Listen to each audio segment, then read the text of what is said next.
That's right, ladies and gentlemen. The Bless God Summit of 2025, the most anticipated event in Christian history, second only to the second coming of Christ. There has never been a greater ecumenical gathering of like-minded believers since the Council of Nicaea. Boys and girls, this conference had everyone. It had Ruslan, it had Lecrae. Okay, it didn't have Lecrae. It had God Logic, David Wood, Alex O'Connor, Bill Clinton, Van and Mike Jones from Inspiring Philosophy, and other people. I ran out of fingers. The Christian Avengers had assembled, and the power of the Christian unity made lasers shoot out of fucking And I was there. I went and saw and conquered.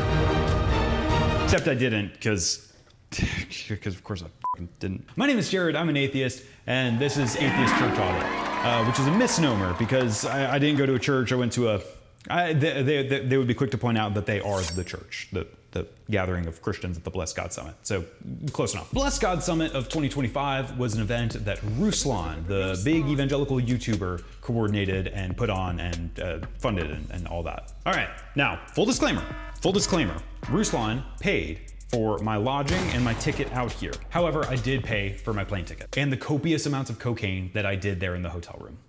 Want some coke?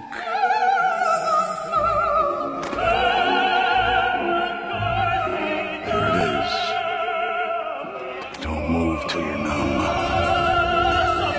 So I'll ask this question from the get-go. Is there a dark, malicious, satanic underbelly to this entire event? No, not really. So in talking to Ruslan about this thing before and after, he said multiple times that his goal and intention was to just make the Christian conference that he always wanted to go to. And as you know, a young evangelical, I went to a dozen of these things, and this was by far the best one that I've ever been to. Not surprisingly, a lot of people online were either complaining or ridiculing this thing and calling it a cash grab. And I think the rationale behind that was because Ruslan was pushing this thing really hard. I'm sure by this point, you've heard about the Bless God Summit happening March 27th, 28th, 29th. Bless God Summit, March 27th, 28th, 29th. Bless God Summit. Bless God Summit. But you go there and you stay in what for me feels like a 5-star resort.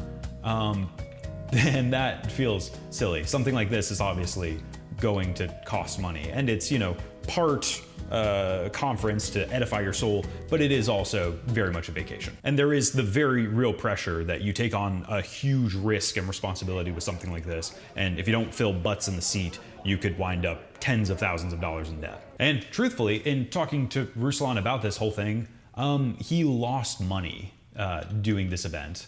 And he told me, that he was using his own personal frequent flyer miles to fly in some of the guest speakers. So yeah, I don't think that alarms should be sufficiently sounded for something like this. The actual event itself was, 3 days, 4 days? It was several days of speakers, worship nights, the whole 9 yards, in this absolutely stunning resort there in Carlsbad, California. So I wanna kind of zoom out for a sec and talk about what made this thing good. What made it better than the catastrophe that it could have been? I think that there were a lot of things that kind of came together to make this a perfect storm of a good conference. I think Ruslan said that this was between 300 and 400 people. And at that scale, it's like you're not a number, you're not a statistic, you're a person, and you actually get to meet and mingle with the other people who are there, including the speakers. So rather than getting lost in a sea of people, I ended up having several day or two long conversations with people that kind of continued, throughout the entire time there. And it was really enjoyable. And one of the kind of unexpected elements of this was that there was at least a hint of diversity. I can't say that it was super diverse because an ideological conference like this is not where you're going to get a ton of spiritual diversity. If you want that, just go to Costco. But this conference brought a lot of people who were passionate about their faith, most of whom were kind of run-of-the-mill evangelical, but it's nice that it was non-denominational. It wasn't just Baptists or just PCA people. There were high church people, there were low church people, there were Baptists, Anglicans, Methodists, some Catholics were there. Father Josiah, who's an Orthodox priest, made a brief appearance. You had Catholic YouTubers there, like Sips with Sarah and Voice of Reason. And hell, even Jacob Hansen, the popular Mormon apologist, he came and made the rounds and did like an impromptu discussion with God Logic. Huge kudos for doing that, BT dubs. Super cool. I think there was just enough like ecumenical and, you know, cross-denominational diversity that made the discussions feel actually productive. And the fact that, you know, you were there for a conference over the course of several days rather than just like a, you know, hey, let's have a reasonable discussion. It felt much more, I don't know, real. And I'm glad that I had the discussions there that I did, because I had a lot of really genuine, really wonderful conversations with people. And then of course, Alex O'Connor and I were there as the token atheists. Truthfully, I think part of the reason why Ruslan decided to bring me out to this whole thing was to keep Alex O'Connor at least a little bit of company, so he didn't feel like the only atheist on the premise there. I think I literally was the only atheist in the room, except for this one other guy who was there too. He's got a YouTube channel, Heliocentric, I think his name is, or something like that. We were a couple of wolves in the lamb's pen and had to, you know, tag team to take out as many of the sheep as possible. You know, just rip their souls shred by shred. That was definitely one of the highlights of the entire event, was the last night there. Alex O'Connor debated David Wood on did Jesus claim to be God? And I thought they both did an exceptional job. I even got to ask a question, which made me feel very special. Dr. Wood, regarding the I am statements of Jesus in the Gospel of John, the most palpable, powerful, divine statements by Christ, why do you believe that they are omitted from Mark, from Q, from Matthew, and Luke, our four earliest Gospels, and then John comes along, and these statements are present in John and missing from all of our other sources? Did I bring up I am statements? No. Who brought them up? That's interesting. The question... It is fascinating if you walk in and you say, all right, I'm going to quote all these passages in John. They go, it's too late. It's the latest source. You can't trust that. It's clearly made up later and so on. And so you say, okay, let me just go with the earliest material. I'll go Q, Mark, and Paul. And then it's, well, what about John? That's very interesting. So I can't quote John, but they can quote John. These are awesome times. Yeah, it was actually super cool. A couple days before was Alex's birthday, and I got to sit at the table with him and David Wood and John McCrae while they kind of planned debate prep. And that was really neat. It was cool getting to see how the sausage is made. As an aside, man, dude, Alex O'Connor is such a trooper. Like his ability to rally with the crowd and like roll with the punches. There's a roller coaster just outside of my room, and being a bit jet lagged, I woke up quite late to the most peaceful of noises, that is the sound of children screaming for their lives.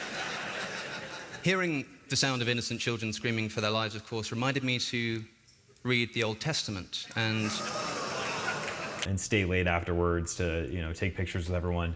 He absolutely deserves every modicum of success he has gotten so far. So overall, the conference was a huge success. I can't like co-sign it, obviously, because I wasn't there for every single session. And actually, TBH, I probably wasn't there for most of the sessions. Most of the time I was hanging out in the green room talking to my colleagues. That feels weird. I don't know, other YouTubers who are like 10 times bigger than I am. And so my perception of this whole thing is definitely kind of warped, because I got to see the, you know, real life flesh and blood version of the speakers who were speaking on stage, and I didn't have to like cognitively battle with them regarding points of doctrine or philosophy that we disagree on. But just hanging out with the attendees and with the speakers was really, really pleasurable. Pleasurable, what a weird word. Ugh. So, you might be asking, dear viewer, what was it like being one of the only atheists there at this event? And boy howdy, what a treat, let me tell you. It is so fun for me to do shit like this. I don't know, man, the whole event felt like really magical in a way. Because I remember going to events like this, and when you're, 17, 18, 20, and you make a big deal out of saving up all this money to go to this big event, and it's halfway across the country, those are memories that you take with you for a lifetime, especially if you do it with some bros. There was a group of like 3 or 4 dudes who I think drove like 20 hours to be there, and like, man, I don't know, that's just wholesome. And dude, I'm just gonna be so for real, it was just fun being a little hellion there. Food's gonna be coming. What the hell? I need to say this from the get-go. There was probably a ton of stuff here that I would not co-sign. There are political beliefs and philosophical discussions and all kinds of hootenanny that I absolutely do not align with or believe in. But I'm sorry to say that I kind of skirted past most of that, because truthfully, I didn't spend a whole lot of time actually in the sessions. So I know that my atheist homies are not going to be thrilled about me like saying nice things about this event, but hear me out. I feel like I was doing a public service on behalf of atheists everywhere, and that is by helping Christians be less obnoxious towards atheists. That's kind of what I see my role as, in part. Sometimes I feel like if I'm the first atheist that a newly converted evangelical has a conversation with, I'm happy to just be the training ground for their little dumpster fire of a spiel. Oh, baby's first time talking to a non-believer. Oh, you're gonna whip out the Kalam cosmological argument. Oh, you read a book by Frank Turek. So wait a minute, you don't even believe in like an afterlife? Man, it's just so fun seeing the reactions to a large group of Christians when they find out you're an atheist. Like on the high end, I had some really genuine conversations with people that almost brought me to tears. On the low end, I had somebody run up to me and be like, "I'm praying for you," and then just like run away. Oh, I also had somebody who was like, "If I gave you a book, would you read it?" And I was like, "No." And then the next day, he's like, "Here," and hands me a book and runs away. No, I would say that the vast majority of conversations that I had with believers there were really wonderful and really genuine. And even the ones that weren't, I'm happy for those, and I'm happy to, get people to calm down. I'm really grateful for some of the conversations that I had there. And it's weird to say, but like, I made friends there that I hope I will keep for a very long time. There's one YouTuber whose name I'm blanking on at the moment. And it was him and his wife. And we talked for like an hour about my whole backstory. And, there wasn't a sales pitch at the end of that. They were just really sweet and really good listeners. And that meant the world to me. So even though I didn't stay for very much of the panels, I will say that one of the highlights for me was a talk that Gavin Ortland gave. And he had a whole lecture on having conversations with people you disagree with. And it was really good, and everything that he was saying, I was in the back shouting yes and amen to. It was wildly encouraging, and I was really happy to be there for it. And man, truthfully, maybe the big highlight of this whole thing was just seeing a lot of these YouTubers in person, flesh and blood, which if you haven't caught the underbelly of this channel, that's largely what it's about, is having in-person IRL conversations with people about faith, about hope, life, death, philosophy. And I'm being a hypocrite by making a YouTube video out of this, but my whole go to church pitch at the end of every video is, me imploring y'all to, talk this out in person. And I think that's why I liked this whole thing, is that it was in person. And there were a lot of big Christian YouTubers here that, I've never watched their content, but I almost certainly would not like their stuff had I only seen it through, the thin screen of my laptop. But now that I've met some of them in real life and I've, had a conversation with them and I can have a little bit more of a holistic view of who they are as a person, it feels different. Like, my channel is about me going to church, not reacting to content online. Because, ooh, buddy, if I literally only made videos about me reacting to content that Christians make online, I would be a much saltier atheist. Do you realize that Starbucks wanted to take Christ and Christmas off of their brand new cups? Because some of these people that I love IRL suck online. Not like the YouTubers who were there, but just like some of these communities. And it's always been really important to me that I don't judge a religious community based on, their loudest, most prolific commenters on YouTube videos, instead of visiting them and seeing them in person, in the flesh. Truthfully, man, like the highlight of this whole thing for me was the last night after the debate, just like going to InNOut and talking with like all the debaters and all of the other YouTubers over some burgers and fries at like 2 a.m. It was awesome. And I am terrifyingly worried about all of YouTube being YouTubers responding to other YouTubers who are responding to YouTubers.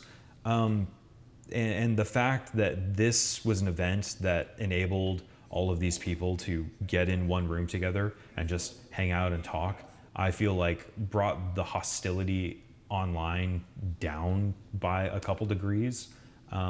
And that's deeply appreciated. To me, the opposite of an event like this is not a huge gathering of liberal Christians or a huge gathering of secular folk. Instead, the opposite of an event like this is people being more and more online and becoming more and more insular, and that scares the shit out of me. The worst theological minds, the worst cults that I see sprouting up are people who are just, consumed by an algorithm and So a conference like this really does have the potential to get people to touch grass. All right, but now that I have sufficiently stroked the ego of all of my evangelical homies, let's bitch for a minute about something that I've been meaning to bitch about for a long time. Like I said, I didn't stay for all of the panel discussions or speakers or concerts or stuff, but what I did stay for, I heard a very consistent through line through, and it pissed me off. And it's basically Christians talking about how great Christianity is for society, and I'm just gonna say it. I'm not impressed by it. It feels like a spiritual dick measuring contest, and it's stupid. Like I hear some people, talk about like, oh man, America's going to hell in a handbasket because we don't have our Judeo-Christian values. I feel like it's very bad for faith. I mean, for this like version of faith, if you want to just boil it down to a social benefit, that feels like very counterintuitive to what evangelical Christianity even is. That feels oddly like, works-based salvation rather than deep-seated faith. Like, what is the goal? Is the goal just to have Americans act like Christians again? Or is it to actually have people, their hearts changed by the Lord or whatever? Like, this whole conversation feels like Christianity is being talked about in terms of turf wars. Like, oh man, if Christianity loses its foothold in America, then we're gonna give up territory to atheists and Muslims and people with pronouns and blah. But outside of that, just like, I'm not impressed when Christians tell me like, oh man, didn't you know the Gregorian calendar was made by the monks? Like, that doesn't make me want to convert to Christianity. Or when they tell me that like the abolitionist movement was largely Christian, like, hey, flowers for you, tip my hat to you. But that's not like, okay, like lots of groups have done solid things, and when you're just bickering about which group is less shitty, that feels like a distraction from whether or not it's true. And it just irks me. It perpetually irks me. The idea that like, oh, well, we need people to convert to Christianity because we need them to be, good citizens who are able to pay their taxes on time or some shit like that. That feels like a misplaced hope. It feels like your priority as an evangelical should be to care about the souls of people. Like, is the reason you want to preach the gospel because you love people and you want to see their souls saved? Or is it because it's just a social utility for you? It's good for a solid GDP and HOA. Now, I'll tell you what is impressive to me. When you turn down the scope and scale, and you stop bickering about which ideology is better or better for society, and you start talking about your community, that has an impact. The people who are able to tell me in sincerity that their church friends, stopped them from committing suicide, or, were truly there for them in their time of need, that's impactful. When somebody comes to me with a story and they're like, man, I was out of work and I was, strung out on my luck, and the church rallied around me and raised $7,000 to buy me a used car. That's awesome. That gives me pause. I had somebody who watches my videos reach out a while ago, and I got choked up reading their email. I'm a bastard and I never responded to them. But she was a pastor's wife, and she was telling me the incredible lengths through which her pastor husband goes for his congregation. The way in which he stays up till 3 a.m. running errands for the sick lady in his congregation. The way in which he, was donating his own money to the people who were down on their luck. And stuff like that is really impactful. Conversely, the dick measuring about which religion has done the most good for society is not as impressive. There's kind of a weird dichotomy that I see between progressive Christians and conservative Christians, where progressive Christians want to apologize for the woes and the terrible sins of Christianity as a whole. And then you have the conservatives who just want to say, rah, rah, rah, Christianity has done so much good for the world, look at us, rah, rah, rah. And both of them just feel kind of hollow to me. Like, narrow the scope a little bit, man. This, community of people who are, trying to live like Jesus or whatever, are they doing it? One last thing before I sign off. This is all very cool, and I'm grateful that I was able to do this. But part of the only reason that I was able to do this is because I had to take several days off of work to make it happen. And that is only possible through my wonderful, beautiful, glorious Patreon supporters. So thank you guys. I genuinely really appreciate it. I post kind of a lot over there on my Patreon page. I've posted 2 45-minute BTS videos about, kind of my off-the-cuff thoughts on some of these churches that I've visited. And I've got more stuff in the pipeline. So if that sounds interesting, head on over to patreon.com/heliocentric. So, with all that being said, my name is Jared. I'm an atheist. Go to church, or go to a Christian conference or something, or a secular conference, or a lesbian conference if you're a lesbian.